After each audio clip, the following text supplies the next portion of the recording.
Hello everyone. कैसे आप लोग? उम्मीद कर लो बहुत ही बेहतरीन होंगे और काफ़ी अच्छी तरीके से अपनी बोर्ड्स की प्रिपरेशन को भी कर रहे होंगे।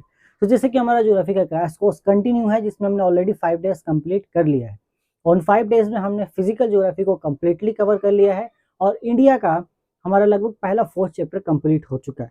हमने ज्योग्राफी का जो क्रैश कोर्स डे 4 था, उसमें हमने आपको फिजियोग्राफी ऑफ इंडिया पढ़ा दिया था, सॉइल्स ऑफ इंडिया पढ़ाया था, then water resources of India पढ़ा दिया था। उसके बाद जो हमारा ज्योग्राफी का क्रैश कोर्स डे 5 आया था, उसमें हमने क्लाइमेट ऑफ इंडिया के बारे में चर्चा की थी। तो आज का जो हमारा लेक्चर होने वाला है, ये होने वाला ज्योग्राफी क्रैश कोर्स डे 6 के ऊपर, जहाँ पे हम चर्चा करने वाले हैं नेचुरल वेजिटेशन ऑफ इंडिया के बारे में। तो ये जो चैप्टर है काफ़ी इंटरेस्टिंग है। वैसे हर ही चैप्टर इंटरेस्टिंग है यहाँ पर, बट ये चैप्टर थोड़ा मुझे ज़्यादा पसंद आता है और छोटा भी है, समझना आसान है और यहाँ से बहुत ज़्यादा क्वेश्चंस बनते नहीं हैं, तो इजी भी है इस सेंस में। ठीक है, इसको कवर करना काफ़ी आसान होगा। हम लोग मुश्किल से 10 से 15 मिनट में ये चैप्टर कंप्लीट कर लेंगे। सो आज का ये पूरा लेक्चर स्पेशली सिर्फ इस चैप्टर के बारे में ही होने वाला है, नेचुरल वेजिटेशन ऑफ इंडिया। सो बिना ज़्यादा समय गवाए हम लोग जल्दी से लेक्चर को स्टार्ट कर दें। उससे पहले एक छोटा सा काम आप कीजिए, कॉपी कलम निकालिए, ऊपर पे हेडिंग लगाइए ज्योग्राफी क्रैश कोर्स डे 6, उसके नीचे सब हेडिंग लगाइए नेचुरल वेजिटेशन ऑफ इंडिया और मेरे साथ साथ लिखना स्टार्ट कीजिए। कर लिया इतना काम, वीडियो को स्टार्ट करें। सो आइए हम लोग वीडियो को शुरू करते हैं। देखिए, नेचुरल वेजिटेशन ऑफ इंडिया हमारे पास पढ़ना मतलब सिंपली इंडिया में किस तरह के वेजिटेशन पाए जा रहे हैं, कहाँ कहाँ पे किस तरीके के जंगलात पाए जा रहे हैं, फॉरेस्ट के बारे में हमें यहाँ पे जानकारी लेनी है। और इंडिया में हमारे बहुत ही ज़्यादा अलग अलग किस्म के अलग अलग प्रकार के फॉरेस्ट पाए जाते हैं, डिपेंड अपॉन कहाँ पे किस प्रकार की बारिश हो रही है।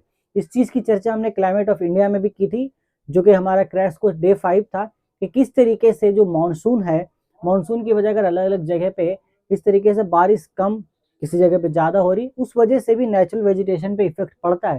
तो अगर आपको उस चीज़ के बारे में कोई कंसेप्ट नहीं है, तो जाकर एक क्रैश कोर्स डे 5 के ये लेक्चर आप जरूर देखिए। और अगर आपने पहला बार अभी आप चैनल पे विजिट कर रहे हैं, तो इस क्रैश कोर्स के सारे वीडियोस को आप जाकर के प्लीज़ वॉच कीजिएगा, क्योंकि वो काफ़ी हेल्पफुल होंगे आपके लिए। आपको पूरा क्रैश कोर्स का प्लेलिस्ट का लिंक नीचे डिस्क्रिप्शन पे मिल जाएगा। ओके, सो जाइए चेकआउट कीजिए इस वीडियो को देखने के बाद।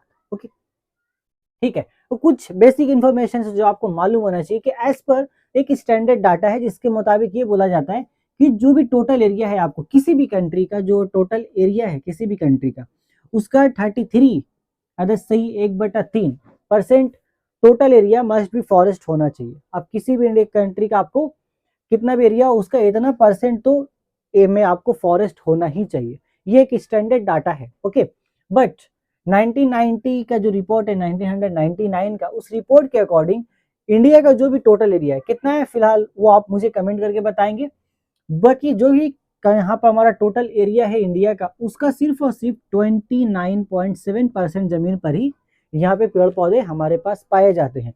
सो जो एक स्टैंडर्ड उसे थोड़ा कम है। ओके, ये जान लिया हमने। और कुछ अलग अलग स्टेट्स में किस परसेंट से वो देखते हैं। मिजोरम का टोटल एरिया का 87% पे हमें जंगलात देखने को मिलते हैं। अरुणाचल प्रदेश की टोटल एरिया में हमें 82.2% देखने को मिलते हैं।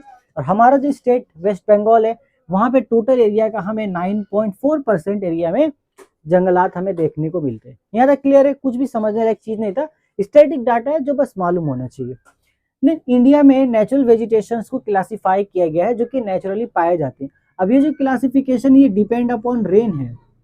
ठीक है, क्योंकि डिपेंड अपॉन रेन बहुत सारे जगहों पर अलग अलग किस्म के जंगलात पाए जाते हैं, अलग अलग किस्म के वेजिटेशन पाए जाते हैं।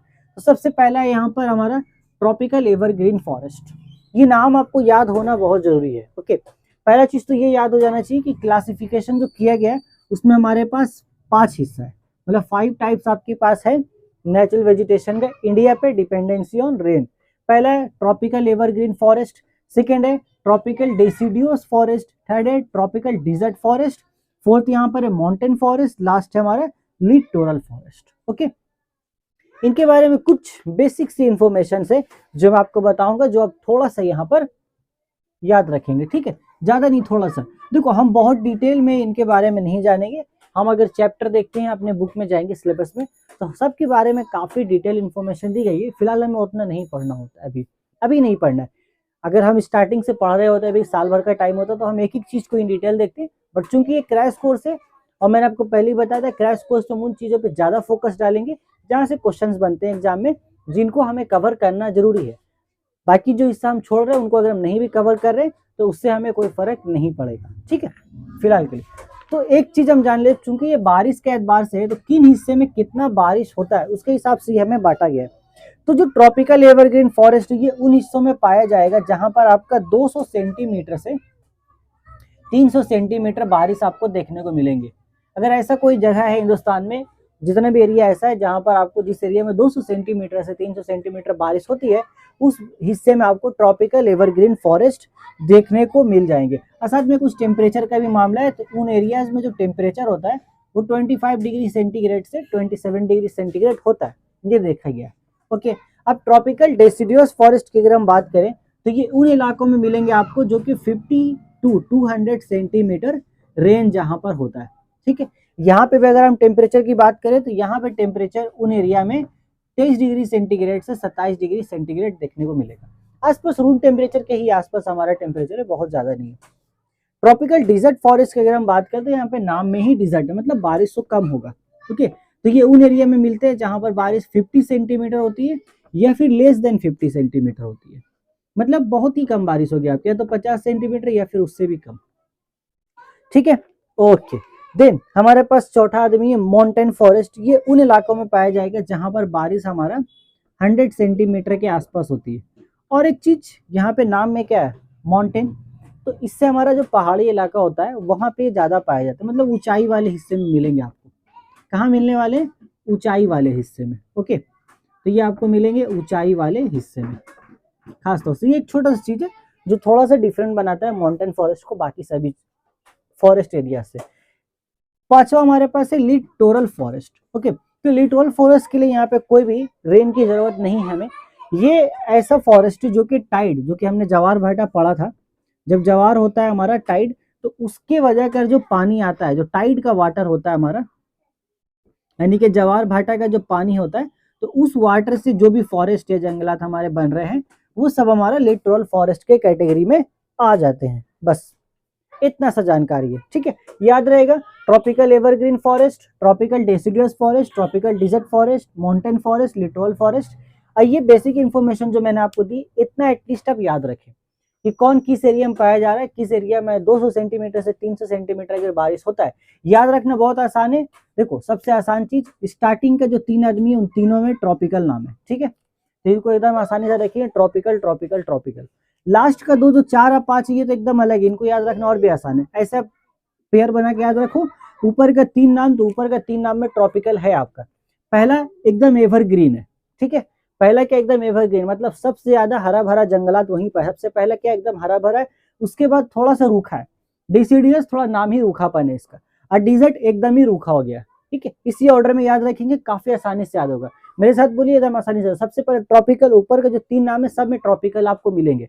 उसके ट्रॉपिकल क्या है, सबसे पहला जो है वो एकदम हरा भरा है, जो 200 से 300 सेंटीमीटर, यानी कि उसको बारिश सबसे ज्यादा मिल रही है, तो वो सबसे ज्यादा हरा भरा हुआ, इसलिए पहला वाला क्या हमारा ट्रॉपिकल एवरग्रीन फॉरेस्ट। दूसरा थोड़ा सा उखड़ा है, क्योंकि वहां पे बारिश उसको 50 सेंटीमीटर से 200 सेंटीमीटर तक मिलेगी, इसलिए वहां पे ट्रॉपिकल के साथ डेसिडुअस नाम हमारा, डेसिडुअस फॉरेस्ट है। और तीसरा बिल्कुल ही बंजर है, 50 सेंटीमीटर से भी कम बारिश हो रही, वो क्या हो गया हमारा, डिजर्ट फॉरेस्ट। यहाँ तक क्लियर है, कोई कंफ्यूजन नहीं। चौथा आसान रखना है, चौथा जो भी फॉरेस्ट ऐसे आसान रखिए, चौथा फॉरेस्ट ऊंचाई पे पाया जाता है, पहाड़ी वाले इलाके में, उसका नाम भी क्या, माउंटेन फॉरेस्ट, ऐसे याद रहेगा। लास्ट वाला हमारा बिल्कुल डिफरेंट है, इसको ऐसे याद रखेंगे, टाइड का वाटर, यानी कि जवार भाटा का पानी से जो फॉरेस्ट बन रहा है वो, उसका नाम हो गया लिटोरल फॉरेस्ट। इससे आपको आसानी याद हो जाएगा।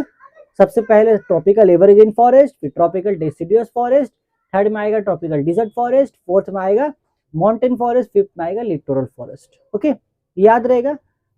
अब जो एवरग्रीन फॉरेस्ट उसको बारिश सबसे ज्यादा मिलेगी, तो 200 से 300 सेंटीमीटर बारिश वही होना है। डेसिडुअस में एवरग्रीन के मुकाबले थोड़ा सा कम है, मतलब 50 से 200 सेंटीमीटर।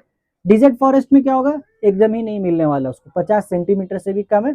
और माउंटेन फॉरेस्ट में 100 सेंटीमीटर है बस। और इसको तो रेन का जरूरत है ही नहीं, लिटोरल फॉरेस्ट को। ये जो जवार भाटा, यानी कि ये जो फॉरेस्ट होगा मेनली आपको समंदर के आसपास देखने को मिलने वाले। ओके, सो वहां तक क्लियर हुआ हमारा। इसके बाद हमारे वो जो टॉपिक बचता है वो है हमारा need for conservation of forest. और उसके बाद हम ये देखेंगे क्या मेथड्स है जिससे हम फॉरेस्ट कंजर्व कर सकते हैं, जिन तरीकों से। क्योंकि हमें ही पता है कि जो भी ग्लोबल वार्मिंग आज के टाइम पे देखने को मिल रही है, उसका एक सबसे जो मेन रीजन है वह डिफॉरेस्टेशन, यानी कि बहुत तेजी से जंगलात को काटा जा रहा है। तो क्यों जरूरी है जंगलों को बचाना? एक तो ग्लोबल वार्मिंग है, ताकि उसको रोका जा सके, और भी बहुत सारे रीजन है। जैसे देखो, पेड़ पौधे जब कटते हैं तो उनसे इन सारी चीजों को, मतलब सॉइल इरोजन को रोकने के लिए हमें उनको कंजर्व करना जरूरी है। यहाँ पे जगह हमारे पास ज्यादा, यहीं पे हम एक थोड़ा सा यूज करते हैं। मतलब जो जब पेड़ जो हमारा होता है वो जब जमीन पे है तो उनकी जड़ें तो बहुत ही गहराई तक होती है जमीन की। कई कई जो पेड़ पौधे होते हैं उनकी जड़ें कई किलोमीटर तक होती है जमीन के अंदर पे। ओके, तो उस वजह से क्या होता है ना कि वो जमीन के अंदर जड़ को काफी मजबूती से पकड़ के रखती है, मतलब काफी मजबूत पकड़ बनाए रखती है।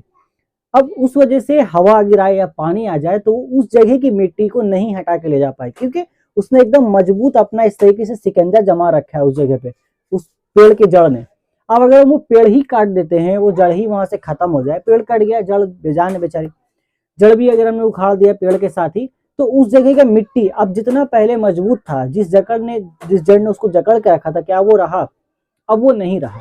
अब अगर वहां पे तेज रफ्तार में पानी आती है या हवा आता है, जैसा हमने विंड इरोजन देख रखा है, तो हम ये कह सकते हैं कि वहां से सोइल का इरोजन होगा ही होगा। वो हवा और पानी वो मिट्टी को काट करके ले जाएगी। अब मिट्टी को काटने से क्या नुकसान होते हैं, ये सारी चीजें हमने ऑलरेडी डिस्कस कर ली है सोइल्स ऑफ इंडिया वाले चैप्टर में। वहां पे हमने ऑलरेडी इस चीज के बारे में डिस्कशन है। तो वो सब आपको वीडियो सारा का सारे दूसरे से लिंक है, कनेक्ट है। अगर आपको पूरा कंसेप्ट बनाना है इस चैप्टर पे तो आपको पूरा प्लेलिस्ट वॉच करना होगा स्टार्टिंग से लेकर शुरू तक, ठीक है। उसका डिस्क्रिप्शन पे लिंक आपको ऑलरेडी मौजूद है, मैंने पहले ही बता दिया। तो ये चीजें हमें, अगर सोइल इरोजन को रोकना है आज के समय में, तो फॉरेस्ट को कंजर्व करना पड़ेगा। दूसरा फ्लड है। मिट्टी का कटाव जितना ज्यादा तेजी से होता है उसकी वजह से ही सैलाब आते हैं, फ्लड्स आते हैं। तो पहला, अगर मिट्टी का कटाव अगर हम रोक देते हैं पेड़ को बचा करके, तो फ्लड भी हमारा ऑटोमेटिक रुक जाएगा। तीसरा है एक्सपेंशन ऑफ डिजर्ट। अब जितना ज्यादा मिट्टी का कटाव होगा तो उतना ही ज्यादा रेगिस्तान फैलेगा, सिंपल सा बात है। हमने ये चीज ऑलरेडी देखा है हमारे फिजियोग्राफी वाले चैप्टर में। तो पहला ही चैप्टर है एक्सोजेनिक एंडोजेनिक प्रोसेस, वहां पे विंड वाले पार्ट में ऑलरेडी चीज को बताया गया, डिजर्ट इसी वजह से फैल रहा है। देन टू गेन टम्बर वुड, टम्बर काफी अच्छी खासी लकड़ी है, काफी चीजों में इस्तेमाल किया जाए, तो उसको हासिल करने के लिए भी पेड़ पौधे लगाना जरूरी है। इसके अलावा जड़ी बूटी, ओके, तो जड़ी बूटी हमें पेड़ पौधों से ही हासिल होती है। बहुत अलग अलग प्रकार की जो आयुर्वेद में बहुत सारी दवाई तैयार होती है वो जड़ी बूटी के द्वारा ही तैयार की जाती है। अगर पेड़ पौधे ही नहीं बचेंगे तो जड़ी बूटी कहाँ मिलेगी? इस वजह से भी हमें यहाँ पे फॉरेस्ट को कंजर्व करना चाहिए। अब बात आता है भैया कि इसको कंजर्व हम करेंगे कैसे, ठीक है, क्या क्या मेथड हो सकता है। तो यहाँ पे मल्टीपल मेथड से आज के टाइम पे मैंने कुछ यहाँ पे डिस्कस किए जो एज ए एग्जाम के पॉइंट ऑफ व्यू हम वहाँ पे लिख सकते हैं, जो हमारे लिए लिखना सही होगा। Okay, so prohibition of indiscriminate deforestation. सबसे पहले क्या होगा, जो भी जंगल का हमारा कटाव हो रहा है उस कटाव को हमें रोकना होगा। ये सबसे पहला काम हमें करना होगा, ठीक है। क्योंकि आजकल बहुत जगह पे रेल की पटरियां बिछाने के लिए या मेट्रो लाइंस बनाने के लिए या किसी जगह पे नई कॉम्प्लेक्स से सिटी बसाना है, कहीं मॉल बनाना है, उस वजह से बहुत सारे जगह की जंगलात को काट दिया जा रहा है। तो वो हमें मेक श्योर करना होगा कि वो हम जितना कम हो सके उतना कम करें, या फिर अगर जरूरी है काटना ही वहां पे कुछ चीज को नया डेवलप करने के लिए, तो जितने पौधे हम वहां काट रहे, जो पेड़ वहां से काटा जा रहा है, उसी को किसी दूसरी जगह पे उसी आसपास में लगा दिया जाए, ताकि जो नेचर का बैलेंस है वो बना रहे। ये पहला स्टेप है जो हमें करना चाहिए इस पे। ओके, दूसरा हमारे पास reduction of felling of premature trees. कई बार क्या होता है कि जो ट्रीज हमारे बच्चे होते हैं, ठीक है, तो ट्रीज भी एक खास उम्र के बाद ही सख्त होते हैं, यानी कि एडल्ट होते हैं। सिंपली जैसे ह्यूमंस में 18 ईयर्स का जो एक एज है उसके बाद ही माना जाता है कि एक ह्यूमन एडल्ट हुआ है। तो उसके अंदर कुछ अलग अलग प्रकार की और जो नई नई चीजें हैं, जो चेंजेस है, हार्मोनल चेंजेस देखने को मिलती है। उसी तरीके से ट्रीज में भी एक खास उम्र के बाद ही वो पुख्ता होते हैं, एडल्ट होते हैं।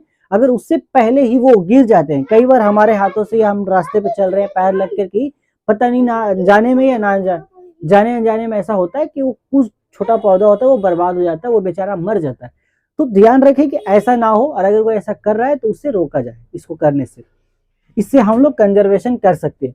तीसरा हमारे पास है प्रिवेंशन ऑफ फॉरेस्ट फायर।